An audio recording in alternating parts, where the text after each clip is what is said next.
Imagine this.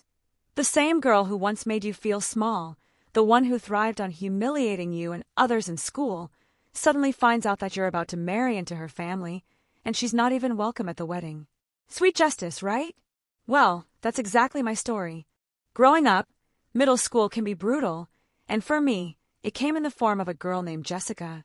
Jessica was the kind of person who seemed to get a thrill out of tearing others down. She wasn't just my bully. She bullied nearly every girl in our grade. She wasn't physically violent, but her words cut deep. Picture this. You're 13, walking into school in your carefully chosen outfit, hoping maybe today you'll blend in. And then Jessica's voice cuts through the hallway. Who told you that shirt was cute? Did you steal it from a thrift store? Everyone laughs, and your cheeks burn. She was petty, rude, and relentless with her derogatory comments. For me, she didn't ruin my life, but she left scars, small ones, but scars nonetheless. Every interaction chipped away at my confidence. Back then, I never even considered the possibility that she had siblings. She was so self-absorbed, it felt like she existed in her own little world of superiority. But life has a way of surprising you. Fast forward to my high school graduation party. It was supposed to be a celebration, a chance to close one chapter and start another. That's where I met Ethan. He was younger, 2 years below me, and when he first started talking to me, I barely paid attention. He was polite, sweet even, but to me, he was just Jessica's brother.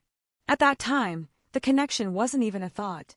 I ignored his attempts to chat, not out of cruelty, but because I was ready to move on with my life.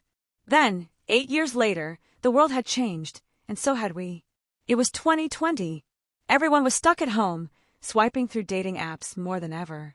One evening, I matched with a guy whose profile seemed oddly familiar. His name, Ethan. We started talking, casually at first. It was light, flirty, fun. And then he mentioned something that made my jaw drop. He was Jessica's little brother.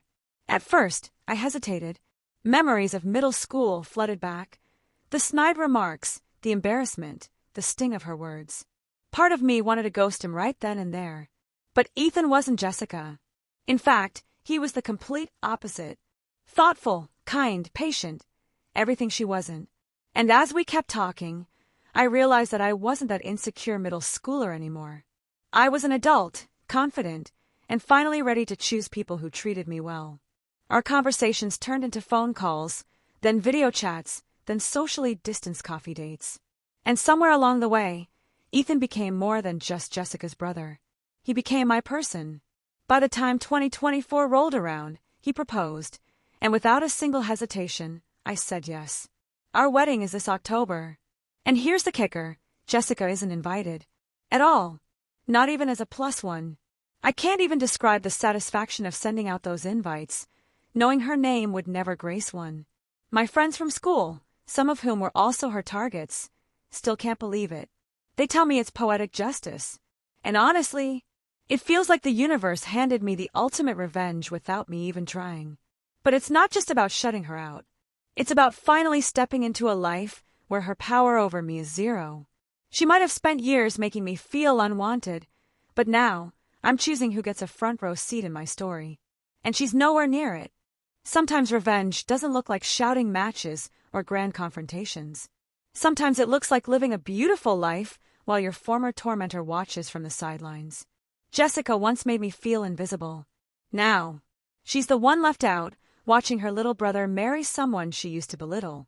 The best part, I didn't have to lift a finger. It all came naturally. If there's one thing I've learned, it's this.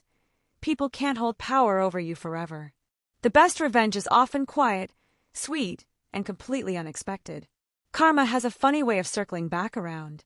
If this story gave you chills or made you smile, hit that like button and drop a comment. What's the most satisfying revenge you've ever witnessed? Don't forget to subscribe for more jaw-dropping stories of justice served with style.